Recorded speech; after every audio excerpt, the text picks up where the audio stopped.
Welcome to the deep dive, everybody. Today, we're diving deep into some really cool research that could totally change how we treat type 1 diabetes. Mhm. We're talking about stem cell therapy and how it might be able to reverse this condition, Wow. So no more daily insulin Mhm. injections, Right. just the body naturally regulating blood sugar, like it's supposed to. Like magic. Pretty much. It sounds like something out of the future, right? It does. But it might be closer than you think. Oh, that's great. So we've got some amazing articles and studies lined up for you guys. All of them kind of hint at this huge breakthrough. That's exciting. Yeah, but before we get ahead of ourselves, let's just make sure we're all on the same page. Sure. So, as you know, type 1 diabetes, it happens when the body's immune system starts attacking those insulin-producing cells in the pancreas. Yeah, and that's where islet transplantation comes in. Hmm. It provides a new source of these super important cells. But, finding enough donor organs has been a really big obstacle. Yeah, there's just not enough to go around. Right. But that's where these stem cells come into the picture. Oh, interesting. Scientists have actually found a way to create brand new, fully functional islets from stem cells. Wow. It's kind of like growing a replacement part for a vital organ, you know? It's even more amazing than that, actually. Right. This research goes beyond just making new islets. Okay. It's also about ensuring that they can, thrive after the transplantation. I see. They're using these incredible cells. What are they called? They're called human reprogrammed vascular endothelial cells, Oh. or R-VECs for short. Okay. They act like tiny little engineers. Oh, cool. They assemble themselves into these intricate blood vessel networks. And these networks support the transplanted islets. So it's not just about the cells themselves, but it's also about the environment that they are put into. They need a support system to really work right. Exactly. Without a constant supply of oxygen and nutrients, the transplanted islets wouldn't survive. Right. These R-VECs, they create a kind of lifeline, Oh, wow. allowing the islets to connect with the body's circulatory system. It's a key factor in the success of this whole thing. Wow. And get this, they're transplanting these islets in a totally new way. Just under the skin. What? Yeah. They call it subcutaneous transplantation. Oh, I see. And it's way less invasive than the traditional methods. I mean, it's a huge difference. That's fantastic. Yeah. Subcutaneous transplantation. It opens up some really interesting possibilities. Oh, yeah. Like what? Well, for one, it's much easier to monitor the transplanted islets Oh, okay. and potentially remove them if it's necessary. It offers a level of flexibility that, we haven't really had before. So it's less invasive, it's easier to monitor, and it could be reversed if needed. Yeah. Those are some pretty big advantages. But the big question is, does it actually work? The results from studies on mice are really encouraging. Okay. This stem cell technique, combined with this subcutaneous approach, they successfully reversed diabetes in these mice. Wow. They started producing their own insulin again. Yeah. And it was, effectively regulating their blood sugar levels. So they went from needing constant insulin injections to just making their own insulin. That's incredible. It is. That's a total game changer. Right? Definitely. But of course, we need to be, a little bit cautious about extrapolating these findings to humans. Right, yeah. There are big differences between mice and humans. Yeah. What works in one, might not work exactly the same in the other. Yeah, I get it. But the potential is definitely there. So what are the next steps then?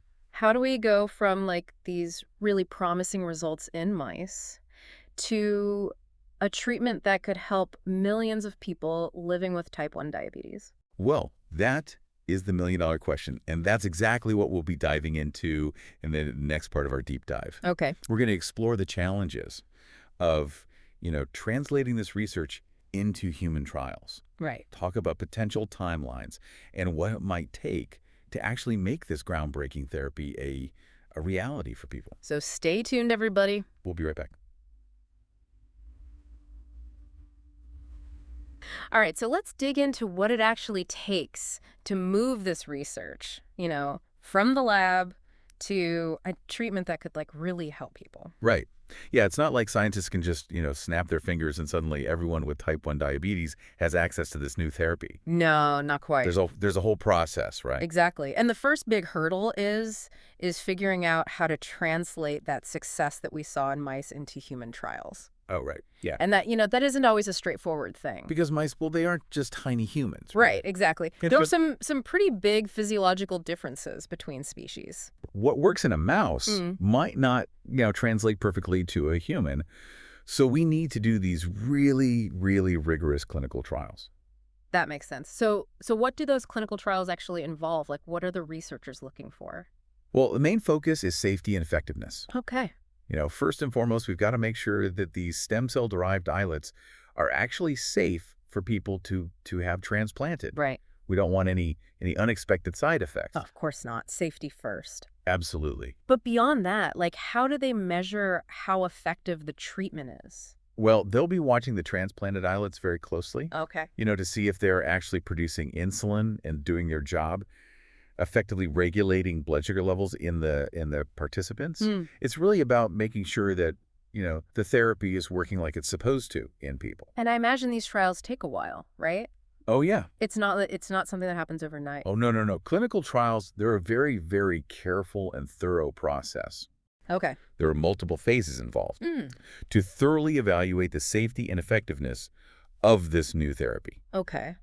So it can take years to gather enough data to actually say, you know what, this treatment is ready for everyone to use. So patience is definitely key here. But okay, let's say these trials go really well and the therapy is proven to be safe and effective for people. Right.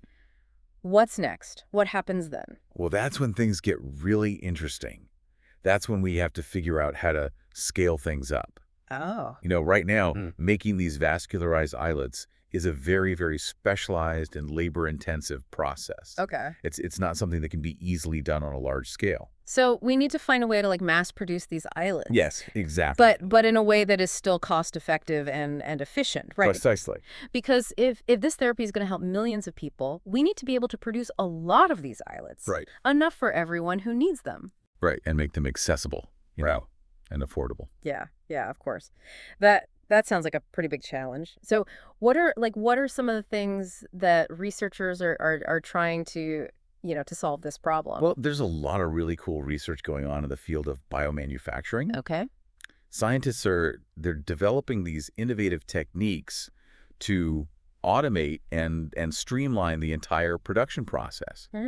And they're using some pretty cutting-edge technologies to do it, things like 3D bioprinting Wow. and microfluidics. So it's almost like they're taking cues from the manufacturing industry, right? And applying those same ideas of automation and efficiency to the production of living cells. Yes, exactly. It's about finding a way to really scale up production, but without sacrificing the quality and consistency of these really complex cellular therapies. This is fascinating stuff. It sounds like this research could have implications way beyond just treating type 1 diabetes, right? Oh, absolutely. The advancements that we are seeing in stem cell technology and biomanufacturing, all because of this research, they could have a ripple effect throughout, the whole field of regenerative medicine. It opens up so many new possibilities for treating all sorts of diseases. Yeah, that's really amazing. So we've talked about, the challenges of actually using this therapy in humans and scaling up production. Right. But what about the long-term outlook? If someone gets this therapy, how long can they expect these transplanted islets to actually function? Yeah, that's a really important question. Yeah. And it's one that researchers are working hard to answer. Okay. We need to understand how durable these stem cell-derived islets really are. Okay. Will they keep working for years, decades, or even a lifetime? Right. We don't want this to be just a temporary solution, right? Right. Ideally, this would be a permanent fix for people with type 1 diabetes. Exactly. Yeah. But there are a lot of factors that could affect how long these islets last. Things like the body's immune response. Okay. How stable the cells themselves are. Right. And just the overall health of the person receiving the transplant. So there are still some unknowns when it comes to the long-term, effectiveness of this therapy. That's right. Okay. It's an area where we need to keep doing research and keep monitoring patients closely. Scientists are already working on ways to try and make the islets last longer. Oh, okay. Like what? Trying to protect them from being rejected by the immune system. Okay. Or engineering them to be tougher or more resilient. So it sounds like there's still a lot of research to be done, Definitely. but it's all very exciting and promising. Yes, this is a field that's constantly evolving. Mm. The pace of innovation is really incredible. Mm. We're always gaining new knowledge, new insights, Mm. and developing new techniques that could bring us closer to a future where type 1 diabetes isn't, the burden that it is today. Okay. So we've covered the challenges of translating the research to humans. Right. We've talked about scaling up production and making sure that this is effective over the long term. Right. But there's one more really crucial thing we haven't talked about yet, and that's immune rejection. Right. That's always a major concern with any kind of transplant. Yeah. Even with this new approach, there's still a chance that the body might see these transplanted islets as foreign Okay. and try to attack them. So it's like the body is rejecting the new islets, right? Exactly. And that could cause the therapy to fail. That's right. So researchers are, they're looking at ways to minimize that risk. Mm-hmm. One promising idea is to use the patient's own stem cells to create the islets. Oh, so it's like making custom islets, right? Yes. That are a perfect match for their immune system. That's the idea. So their body won't try to fight them off. Exactly. That would significantly reduce the chance of rejection. Wow. That sounds almost like science fiction. It is. But it's becoming reality. Yeah. But is this personalized approach something that could actually be done on a large scale? Well, that's another one of the questions that researchers are working on right now. Okay. It's a complex process, and it requires a lot of resources to create these personalized islets for every single patient. Right. But the potential benefits are so huge that it's definitely something worth exploring. It's amazing to think about all the possibilities, right? Like from creating these brand new islets to actually personalizing them to perfectly match the patient. I mean, it's incredible what science can do these days. It is. It really highlights the power of stem cell research. Yeah. To completely change how we approach medicine. All right, so before we move on to the final part of our deep dive, I want to circle back to something you mentioned earlier, the subcutaneous approach to transplantation. Ah, yes. Yeah. It's another exciting aspect of this research, right? It is. It's a big change from the traditional methods. It is, and it offers some pretty big advantages. Yeah. We talked about it a little bit before, but I'd love to get into a little more detail about the benefits of this approach. Of course. So as we discussed, it's a much less invasive procedure compared to the traditional way of transplanting islets, which involves, surgery deep inside the abdomen. Okay. But with the subcutaneous approach, the islets are just injected under the skin. So it's simpler and potentially safer for patients. Exactly, yes. Okay. It's also much easier to monitor. Since the islets are closer to the surface. Oh, okay. Doctors can more easily check on them and see how they're doing, make any adjustments to the treatment if they need to. That makes sense. And what about that thing we talked about before where the islets could potentially be removed? Right. That's another benefit of this approach. Yeah. If there are any complications, the islets can be taken out pretty easily, which minimizes any potential risks. So the subcutaneous approach offers like a combination of safety and flexibility.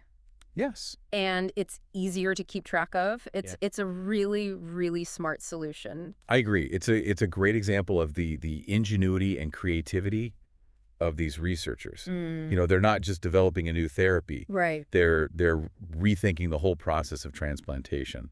This has been a really, really fascinating look at all the challenges and possibilities around this groundbreaking stem cell therapy. It has. From translating animal research to human trials to figuring out how to, produce these things on a large scale and preventing the risk of immune rejection. I mean, there are a lot of hurdles to overcome. Yes, there are.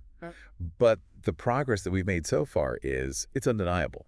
And the potential benefits they're huge. Absolutely. It's really exciting to imagine a future where type 1 diabetes is no longer this life-altering condition that it is today. Yeah. But we've only scratched the surface of this topic. Right.